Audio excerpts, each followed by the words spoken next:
Can you hear me? Ooh, you're there. How do I sound? Sound fantastic. I feel like we didn't sound check during the sound check. No, we never do. I've been sound checking since I sat down. Yeah, Mike would let us all have it if we sounded like shit. I've been sound checking since you was in diapers. I'm not in love with some of the overdrivey sound, but some of that may be in my headphones right now because that's... Oh, good. It's not my fault. Well, I can't give you that. It's probably Matt's fault anyway. It has to really be faulted. All right. So are we doing this shit or what? Yeah, let's go. All right.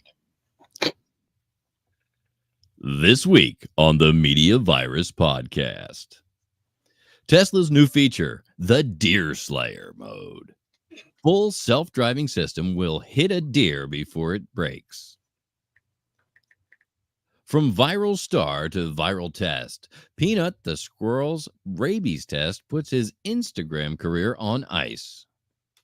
6-die and subway surfing challenge, proving that social media isn't just dangerous for your mental health. And Quincy Jones is dead at 91, leaving behind a legacy bigger than his award collection. It's the Media Virus Podcast.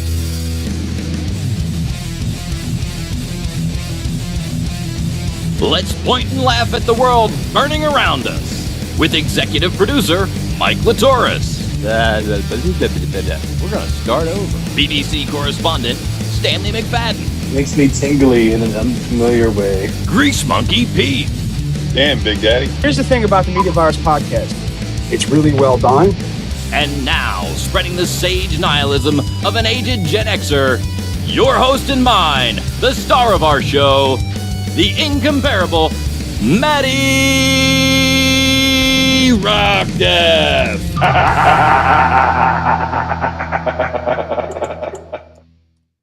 Hot damn, do we have a show for you folks this week.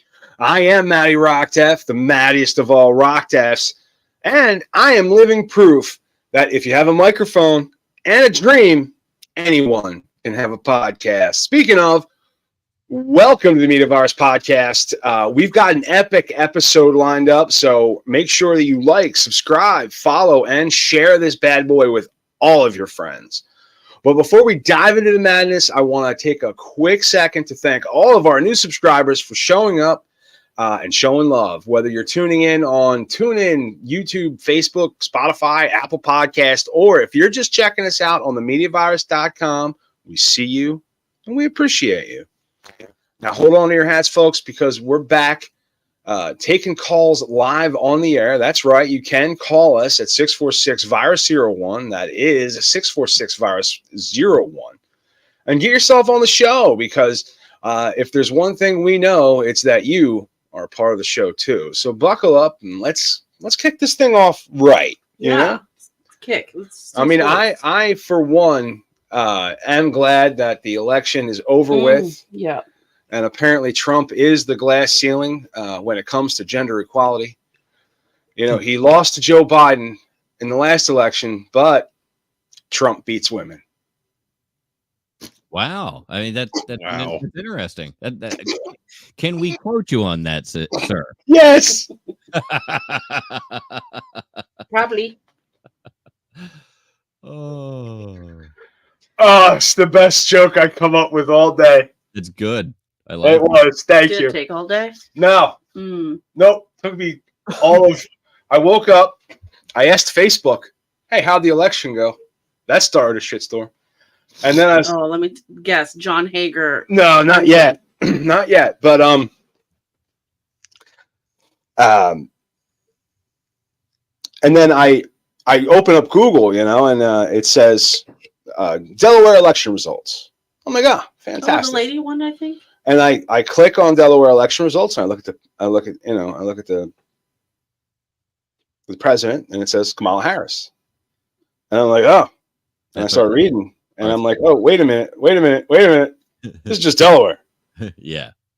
So then I found out she won Delaware. She won Delaware. Yeah. So she's the president of Delaware. That's how it should be. I think that the lady with the blue teeth won. Yeah. Lisa? Yeah. Blunt Rochester or some shit. I don't know. For senator. But, yeah.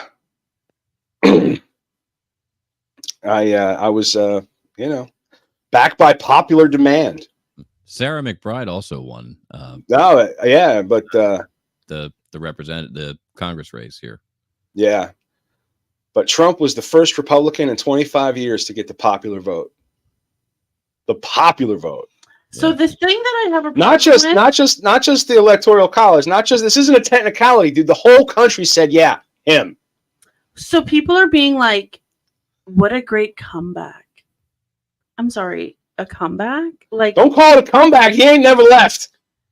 Like, I just feel like what, like, come back from when he's had been here for years. Allegations? Like, come back from him being a criminal? Like, what do you come back from? What? Come back from losing to Joe Biden. From losing to all Joe of that. Biden. All of that. Losing, yeah. All of that other stuff, he's just going to pardon away. That's right. Imagine. Done and done. Imagine you could just do whatever the fuck you want. Well, I mean, he can only pardon himself for federal charges. It's he can't. kind of one of the perks of the job. Yeah, you can be a criminal and still get the job. It's true. There you go. I love how America, the land of opportunity. So yeah, see, that's it's hope for all those criminals out there, all those felons out there that want to be president of the United States. You could be president too. You can be president too. Oh, you're a ripper? Come lead us. Now, see, last election, I lost a bunch of friends, Facebook friends mostly. Right. But I lost a bunch of friends last election, mainly because who my candidate was, not from my choice. I'm not the one that decided it, but But I was surprised that. What's that?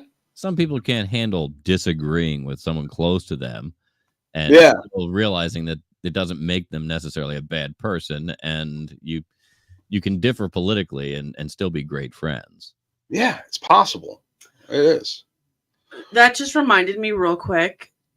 I am excited for Joe Biden to not be the president because the traffic that man causes. Right? Get out. Go home. Go somewhere else. Go home and stay there. Go to the Cape or something. Where did Obama go after for a while? He was in Massachusetts. Go there. Bother them. I got news for you. Greenville don't need you.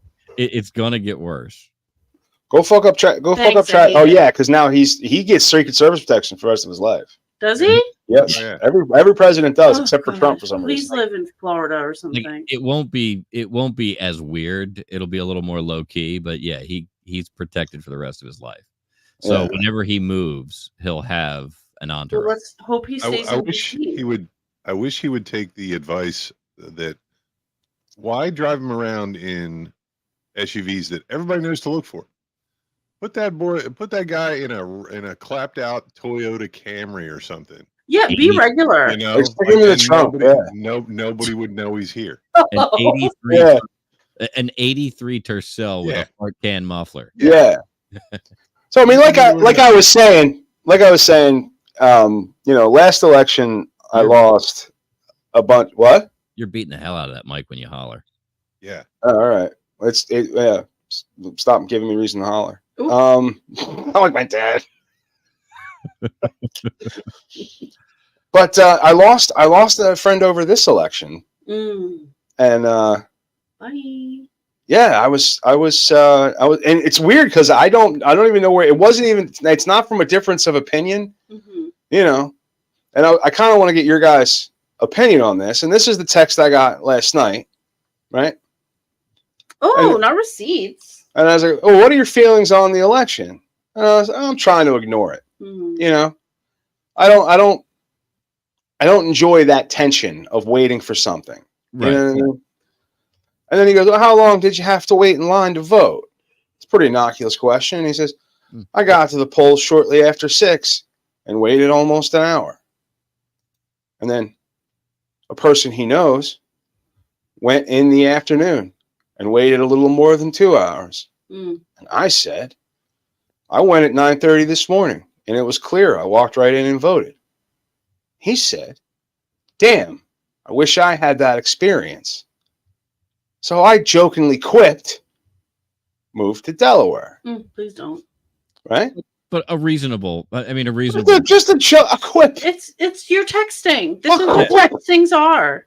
Right. Yeah, it's like, well, then fucking move to Delaware. Yeah. So Keeping the conversation going. So he responds, "Fuck that. Jersey is my home.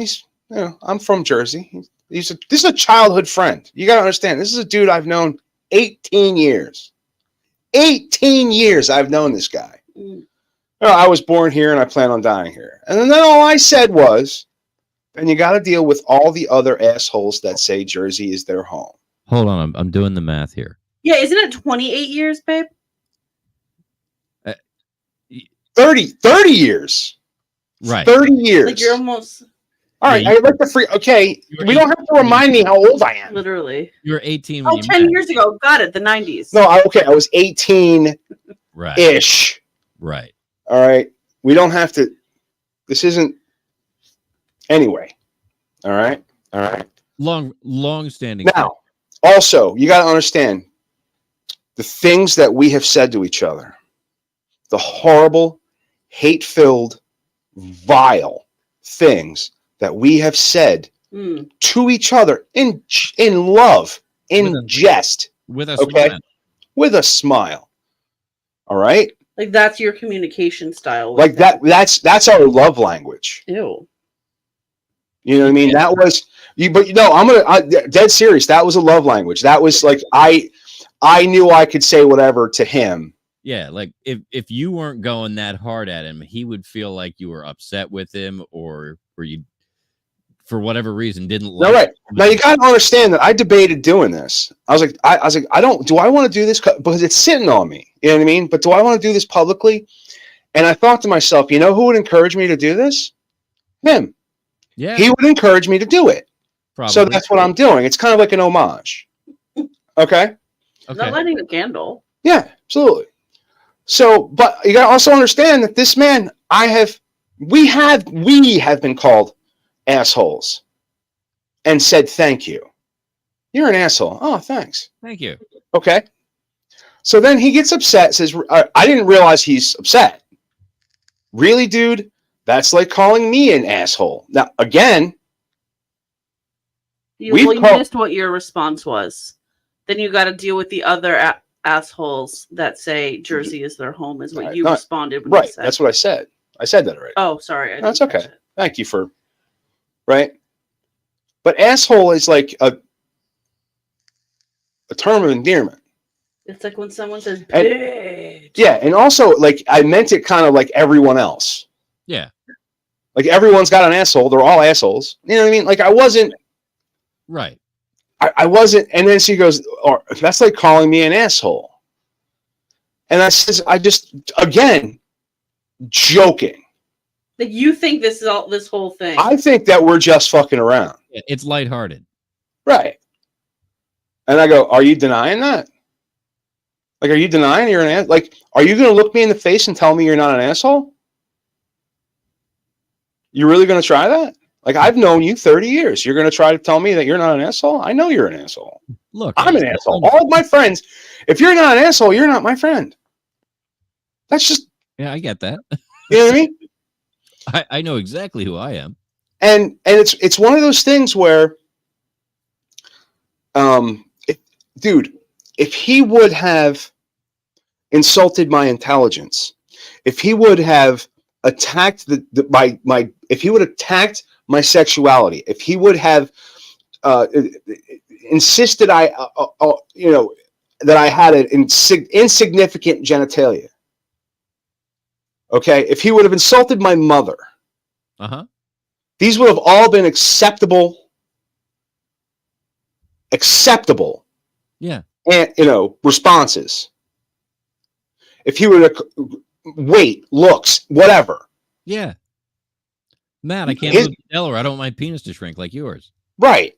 I mean that would have been a whole different conversation. Or just like, I'm an asshole, but I'm not a Delaware asshole. Whatever. That works too. Okay, whatever, whatever you want to say. This is what he says. Enjoy life, Matt. Walking out the door. That's a little crazy. Right? So I had to inquire as to what the query could be. Like I had to be like, "Pardon, sir, what is the issue?" And so I said, "What, are you seriously just cutting me off over a fucking joke? What crawled up your pussy and died?" Right? Uh-huh. Now, this is a sentence. I need everybody to understand this. What crawled in your pussy and died is a sentence he has said to me many times. Many times. Many times. How many? Many. In my darkest hours, he said that to me. And he goes, "Wow, and you just continue." Like I'm some kind of fucking asshole. Okay? So, my response was, we've talked to each other like this our entire lives. I'm really confused, but have a nice life. And then I went and unfriended him on Facebook, unfollowed him on every social media I could think of. Right. And then he goes, "Oh, I get it, bro. My apologies. I get a little worked up over nothing." Like, what in the roid rage is happening? No, let me explain something to you. I meant exactly what I said. We've talked to each other like that our entire lives. I'm really confused. Have a nice life. See ya. Bye. I don't give a shit. Because here's the thing. When that happened, when he said enjoy life, Matt, something inside me died.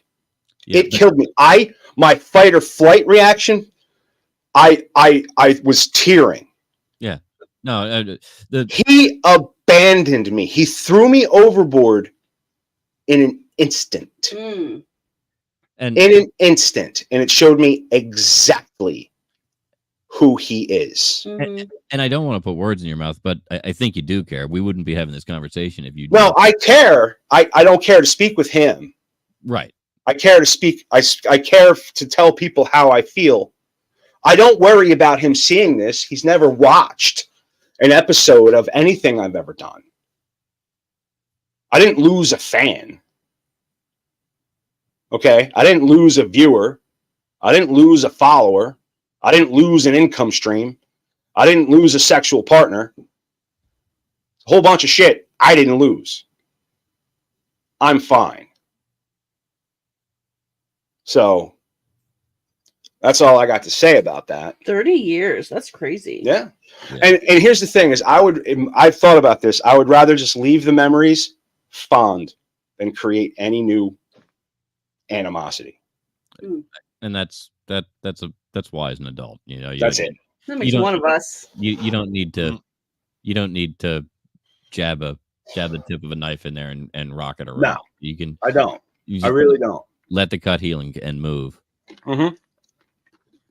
Welcome to the dark side, babe. No, even if I were to start communicating again, it's a different. We're on a different plane. Yeah, we're not on the same level anymore. I don't have that. My trust has been completely shattered. I felt abandoned in that moment, and whatever died didn't come back to life because of an apology. Right. And it's sad. An apology with an excuse. The worst kind of apology. It's sad that this happened. But you know, I'm We move on? Yep. What else is happening? Well, Teslas don't fucking stop for deer. Aww. Yeah. Well, you're not supposed to. In driving school, they tell you. Keep it pushing. But they don't tell you to vaporize them. Like it didn't even. Not vaporize. it Is this from my book? The Animal Annihilator Report. Tesla on a collision course. Good afternoon, folks. It's the Reverend Professor Mike Litoris here with TMVP, Truthful Musings with Various Perspectives, which is not exactly what that is. We'll take it. Sure. And boy, do I have a gut-wrenching, gear-grinding, deer-dodging disaster story for you today. Technically, it wasn't deer dodging, so it's Let's dive in antler first to our latest headline. A Tesla Model 3 in full self-driving mode recently went full speed ahead straight into a deer. And let's just say Bambi didn't stand a chance. The unfortunate unregulate was left in pieces while the Tesla didn't flinch, didn't brake, didn't even acknowledge the accident. Talk about a cold, calculated collision. The driver, Paul S., who shared the incident on X, formerly Twitter, said that he was insanely grateful for his car's FSD mode, even though his super smart sedan seems to have a blind spot bigger than my own laundry list of love life mistakes. And believe me, folks, that list is long. But wait, here's the kicker. Paul's had more false stops in that Tesla than I've had false starts in the dating world. He claimed the car's FSD stopped him a dozen times a day for no good reason. And yet, when it came to a real right in front of you road, I got an idea, bro. If the fucking thing stops, you ain't got nowhere to go. You've got nowhere to go. You just let the car just drive for you. You know the thing doesn't work, is the point that I'm making. It stops all the time for whatever. You know it doesn't work right. Turn it the fuck off and drive the car. Yeah. Turn it the fuck off and drive the car. It's that simple. Insurance should not cover this. It should not. Well, I'm sick of this shit. But if the insurance company is giving you an incentive, which I would imagine they do if you have these modes enabled, then I think they should pay. If they haven't, I mean, I can't imagine there being an incentive. But you guys want to see it? Yeah, I do. All right, here we go. Let's make some Bambi burgers, baby. No, it stops. It stops right at the point of impact. Yeah, but it's nuts. Why is this doing this to me? Video's loading. We need to get this connected to hardwire. Do you guys hear the maniacal screaming outside of my house? No. Good, because that would be embarrassing if you guys. So, when it came to a real right in front of you road hazard, here it comes. The car cruised right through it like my Uncle Lenny at an all-you-can-eat buffet, plowing through without pause or pity. Where the fuck did that thing come from? Boom. It was. Okay. I see it. All right. So this car went around it. Right. And then there's this line in the middle.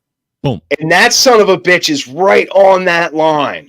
And I can tell you exactly I see what's going on there, why that line's there, and I can explain it. Because some drunk painted the fucking road. No, the section of road you're looking at is having construction in the center.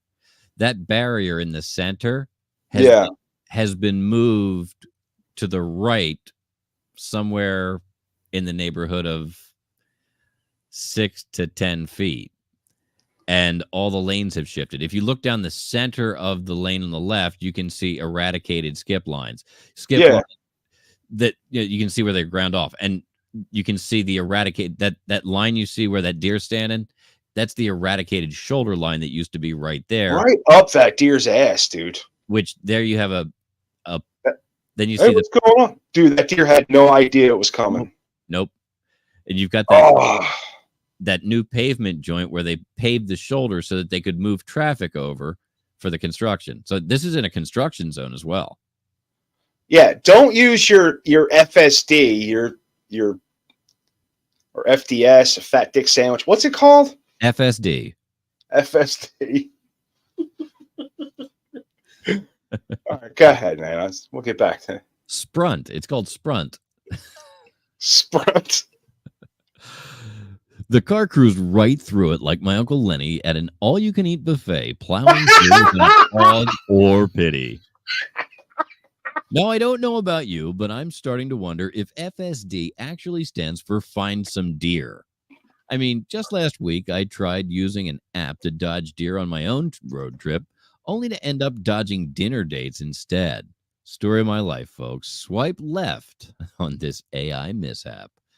After the deer disaster, Paul discovered his deer-dented dream machine had hood damage, windshield scratches, and who knows what kind of internal injuries.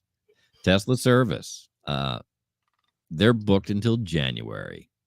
Now, I'm no stranger to scheduling mishaps, but at least my dentist doesn't ask me to wait 4 months for a cavity. And I get it. Deer strikes are an American staple. 2.1 million of these furry friends get up close and personal with cars every year. But when the so-called full self-driving mode tech doesn't even attempt to brake, we have a front row failure on our hands, folks. I had a similar failure once. By the way, tried baking bread for the first time, forgot the yeast, and well, let's just say that loaf was harder than my mother-in-law's stare. Folks, if you're thinking FSD is foolproof, think again. Elon Musk's decision to use cameras only might make for fancy footage, but it's a deer disaster waiting to happen. Tesla's tech skipped LiDAR, calling it a crutch. Well, I might need one of those myself after hearing about this horror story. As for Paul, he's insanely grateful to Tesla, and I'm left insanely baffled. Let's just hope the next version of FSD includes feel some deer technology. Hey-yo! Or we're going to be seeing a lot of these incidents on the road, and I'm not sure my heart or my insurance premium can handle it. Stay safe, steer clear of wildlife, and if your car can't brake for Bambi, maybe give those brake pedal blues a try yourself. I feel like they do have feel some deer detectors. He felt that shit. Deep, yeah. Yeah. What do you think he was doing that he had to use self-driving mode in a construction zone? At night. At night. He wasn't reading. You would hope not. Maybe he was playing a game on his phone. Possibly. Or watching a Netflix video, doing something much more important than operating an automobile. A machine that weighs thousands of pounds and has a... But I can see exactly what happened in that video. Yeah. Between the cameras see the taillights and they see this line. Yep. And that deer was right on that line. And didn't register as big enough to be a human. No. Or the right shape to be a human. Or the right shape to be a deer. It was just looking at its ass. Right. You know what I mean? It blended in with that line, that white tail blended in with that former white line, and boom, done. Yeah. Well, Elon Musk isn't the only one that can kill some wildlife. Is that the truth? The New York State, whatever's fucking assholes decided they wanted that this guy having a squirrel was a problem. You mean the squirrel sensation shutdown? Peanuts' perilous plight? I do. Good afternoon, listeners. It's your friendly, flustered fact finder, the Reverend Professor Mike Litoris, here with TMVP, trending music and varied perspectives, which I don't know why it wants me to say that tonight. Anyway, today I'm heartbroken to report that on a nutty narrative that's hit the internet hard, Peanut, the Instagram famous squirrel, has gone from streaming to, well, let's just say he's snoozing in a different way now. Grab your tissues and hold your hats because this story's got more twists than a squirrel tail in a tree. A social media squirrel has been seized. Peanut, I fucked up. The furry fan favorite was seized from his owner Mark Longo's home this week by New York State Department of Environmental Conservation. Their reasoning? To test the beloved rodent for rabies. Yes, folks. This wasn't just a rambunctious rodent romp. The squirrel, along with a raccoon roommate named Fred, was deemed a danger to human health. Now, I'd love to say I've avoided embarrassing pet-related run-ins, but let's just say my attempt at keeping a pair of ferrets in a one-bedroom apartment didn't go over well. Turns out ferrets find creative ways to escape, and so do girlfriends when they realize they're competing for fridge space with Freddy the ferret. But back to Peanut, because there's heartache on the horizon. Mark, who's poured 7 years into pampering Peanut since rescuing him as an orphaned baby squirrel, took to social media pouring out his heart in a tearful tribute video. I get it. I once raised a turtle named Turbo. But when he took off on me during the backyard barbecue, it felt like I'd lost a child. Granted, a very slow, leaf-loving child. According to Mark, how did a turtle take off on you? they can be quick, man. Sorry, dude.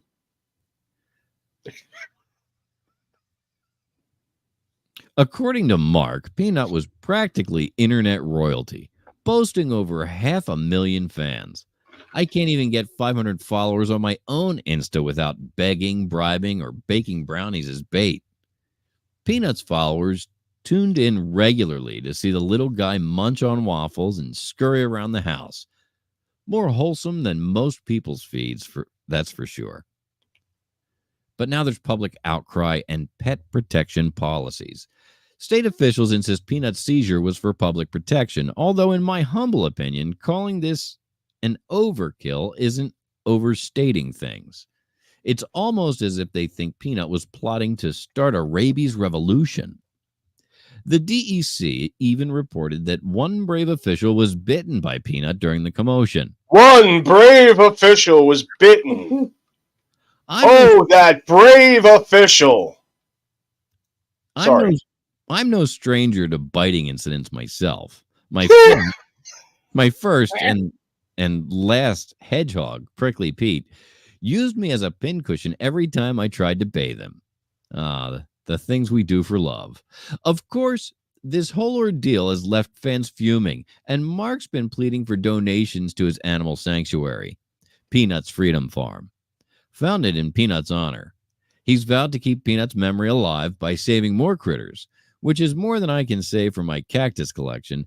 Every succulent I touch turns to a prickly pile of regret. Peanut may be gone, but his legacy lives on. Let's raise a metaphorical nutty nibble for the little guy who brought such joy to our screens, reminding us that sometimes the biggest hearts come in the tiniest of tails. Peanut, may you scamper across the great tree in the sky, free from rabies testing and government red tape. This is the Reverend and Professor Mike Litoris reminding you all to cherish your critters, avoid rabid raccoons, and maybe think twice before going viral. After all, fame can be a squirrely thing. There he is, little squirrely guy. Who that man? Yeah, that's the guy. Oh shit, you guys weren't seeing that. Oh, that's the squirrel's dad? Yeah, there's the squirrel. Oh, I have seen these videos. Yeah. Now, look, it's sad. It is sad. What? He's an attack squirrel. Yeah. Do you think it's... Oh, see, it's because he's black. I was going to say it's because he's black, that's why. Not him drinking the almond milk. Oh, he is a cutie. Well, was. This man is like losing income after this death. I hope he's like suing somebody. I hope so too, but not for. All right, so I got mixed feelings on this, right? Because first of all, I don't like government overreach. Like I don't like they sent 12 dudes out to this dude's house. Right. It looks like it's on a farm. You know, to search for, you know, what was he really doing? But had they shown up and said, we're taking these animals for rabies testing, and he said, oh, well, I have all their shot records, they have no argument. Right. You dig what I'm saying? Like there's a permit that you're supposed to get. Right. And he didn't get, so he's starting a sanctuary without a permit. Right. Okay. One.